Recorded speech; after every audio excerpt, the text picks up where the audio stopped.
I never thought I'd see the day that the Jennifer Lopez Owen Wilson rom-com would be more enjoyable to me than the Liam Neeson action movie. But that day has come. Hi everyone, it's me, Grant, the movie and TV guy. Welcome to Raising Popcorn with Grant. We have one more review for you tonight. One that's weirdly loud to talk about. Not that it's good or anything, and that movie is, because movies is what we do here on Raising Popcorn with Grant, Blacklight, which they never explain why it's called Blacklight. I guess we're just like, whatever, it's called Blacklight. The film is directed by Mark Williams, who previously did Honest Thief, which was a perfectly enjoyable matinee kind of movie with Liam Neeson. This one isn't so much. So Liam Neeson plays Travis Block. He is a let's say a guy with a very particular set of skills. Yes, you've seen this movie before, and we've reviewed this movie before a couple of times now. In this case, he would kind of work under a lot of cloak and dagger for the FBI director, played by Aidan Quinn, giving a really bad performance as the villain. Essentially, what happens is, gosh, how do I make this simple and condensed? The plot does not kick in for the first hour. So, really. So, yeah, people thought Death on the Nile had a long beginning. Yeah, but at least Death on the Nile's long beginning was still a good movie. Death on the Nile was still a good freaking movie.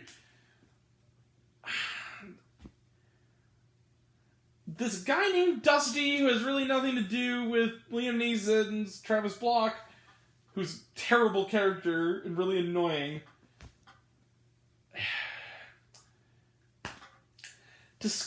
it becomes a whistleblower because the CIA, or the FBI rather, is for some reason offing civilians in the name of national security and American value, something like that, and then something or other. And then it opens with a character who's kind of a parody of AOC, who gets immediately hit by a car. And then they never don't explain it for an hour, and then we get that spiel about Dusty right as and Liam Neeson. It involves Liam Neeson's has OCD, and his granddaughter is starting to gain his habits, and his daughter character is limited to nagging him about how shitty of a dad he was, and she's not a character, and then he wants to spend time with his granddaughter, but his career is getting in the way when he tries to retire. The head of the FBI, who's his former war buddy, but tries to make him silent, and the trailer makes you think he abducts his granddaughter, but he really doesn't, and they fight, and it's way too rushed to the ending, and then there's nothing. It ends on a stupid punchline. Look, Blacklight, I'll just come right out with it. Will he save the day? Of course he will. He's Liam Neeson. Blacklight sucked balls. I really did not like this movie, but it was okay. I didn't like this movie as a movie, but as a watchable, mouth agape, horrible, stupid disaster, it was a watchable bad movie. But it was a bad movie. I am going to say something I've never say in my entire life. Liam Neeson is bad in this movie. Oh, there are scenes where you just cannot help but laugh. There is a fight scene. Also, the filmmaking in this by Mark Williams is awful. The direction of this, it looks like the guy does... I've seen student films that look more polished and ready for the big screen than this movie. And it's an action thriller that's not thrilling at all. He's fighting this guy and he's pulling off this thing and he's like kind of moving his fists around and kind of like, but the way he's running and chasing this guy is kind of like he's so okay. I don't want to sound ageist. I'm not intending to be ageist, but Liam, you're getting too old for this shit, man. He's running. He's like skip walking. He's supposed to be it's supposed to be like a foot chase through the alleyways. It's really funny. There's another scene where the Quinn character is running and he's just kind of like... Everyone runs. It's like... I haven't seen this level of YouTube supercut worthy bad running since Paranoia. The Liam Hemsworth movie from like 10 years ago. This movie, which is also hilariously awful, and I also saw in a theater to my great shame. Look, Liam, you're far away from Taken now. Taken was boilerplate, but it was good boilerplate. and it had tension and action. And I've kind of liked all the other action, even the Ice Road, which some people hated, I like. This is the first Liam Neeson action movie that I could honestly call kind of boring and lethargic and bad. Bruce Willis would be too good for this shit. Like, I'm not talking about like Bruce Willis in his Die Hard. Bruce Willis now, like reprisal Bruce Willis. Oh yeah, it's that bad. But, like reprisal, it's kind of watchably bad. The ending of this movie. I have to tell you how this movie ends. Liam Neeson has Aiden Quinn up against the car, right? Listen, give me my family back, even though you didn't actually take my family. And then he goes, and you admit to what you did. Admit to this conspiracy, this deep state bullshit conspiracy. And he goes, I'll let your family go. I'll let your family go. But I won't say it. I won't tell the truth. I will not. And if I even see one word of this in the press, like, you're gonna be, I'm going to obliterate you. And he just shoves him against the car again and he goes, don't you threaten me.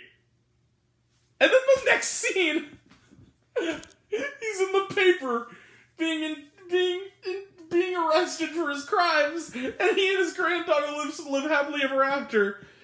With no consequences, and the granddaughter... There's a scene where there's this slow motion shot of the granddaughter going, hee, grandpa running! And I was like, the only redeemable ending to this is if some dudes in a black van just came up and took her at that moment. Blacklight 2! just not because I wanted the little girl to get hurt necessarily, just because I wanted it to be a satire. I wanted this to be a secret, like, spoof of Liam Neeson movie. Look. It almost is. So the ending they choose instead is him and his daughter, who's not a character, are talking, and she goes, well, I know I haven't been a character in this movie, Dad, but it looks like you can watch, my daughter now. Just make sure she's fed. Got it. Make sure she gets to school on time. Got it. And he goes, also one more thing. Yeah? No guns. No guns, eh? How do you feel about explosives? And then it's just like the whole thing is like, and she just rolls around and goes, ugh, like, and you're just waiting for, yeah, like, that's our Liam. That's our Liam Neeson. It was filmed in front of a live studio audience. This movie theater was so dead. It was me and a couple. We were the only two people there. We bonded because we hated this movie in equal measure. It kind of made some friends tonight. I never do this, but I felt like I wasn't going to get in trouble for doing this. At the hour mark, I said out loud to the couple directly, I asked them. I couldn't help it. I was at my seat at the top, they were a couple rows down from me. And I said out loud, do you know what the fuck is going on? And they turned to me and they said, no. And started laughing, we do not. This movie is awesome in the worst way. It's really bad. Don't go see it, but by God, when it's on Netflix, and it will be on Netflix, watch it and get as high or as drunk as possible if you are of the legal age and responsible. This movie is Bad Movie Night City. We have had 3 so bad it's good movies this year already. And it's not even the end of February. It's not even mid-February. How is that possible? The King's Daughter, The Wolf and the Lion, and now this. The trifecta. Okay, so 1 star for Blacklight. 1 star. It's getting 5% on Rotten Tomatoes. Yeah, it deserves that. Alright. I usually try to be fair. It was bad. I think it deserved maybe a little higher just for entertainment value. Anyway, yeah, so, 1 star for Blacklight. Let's close the book on it, which, again, they never tell you why it's called Blacklight. Well, okay, well, I'm not gonna make a 23-minute video from it. They have a part where it's, actually, the only other actor in it I noticed was, the Rumor from the Umbrella Academy. What's their main... You know, I heard a rumor, that one, who, she is slumming it in this, she's not giving that good. She is also on Central Park. And there's a scene in the movie where they're looking at the picture of Dusty, who, like, this bitch. The whole thing about every time he was on screen. It's like Max Theorot's, like, junky idiot brother. And those who don't know who Max Theorot is, he was in Catch That Kid and later terrifically on Bates Motel. Look him up. He's a good actor. Anyway, The point I'm trying to make is, they say, oh, he was in love and they betrayed him. Look in his eyes. That's the look of love. And he looked like he had to take a shit. It was really bad. Anyway, 1 star for Blacklight. Let's close the book on it. Trailer trash. Okay, we'll go through these quickly. Lightyear. Really tired of this trailer. The Unbearable Weight of Massive Talent. I'm really looking forward to it. One of my most anticipated of the year. In fact, I think it is my most anticipated of the year. Amber Lamps. Getting sick of this trailer. It looks like it'll be fun, though. Maybe. Except Michael Bay is kind of a mixed bag. The Bob's Burgers movie. Talked about it in the Marry Me review. Really cannot wait for that. The Lost City. Sick of the trailer. The Batman. Got my ticket today, but I'm sick of the trailer already. And Studio 666. We're going on the 24th. It was good. Was there shawarma? No, there wasn't. So, alright.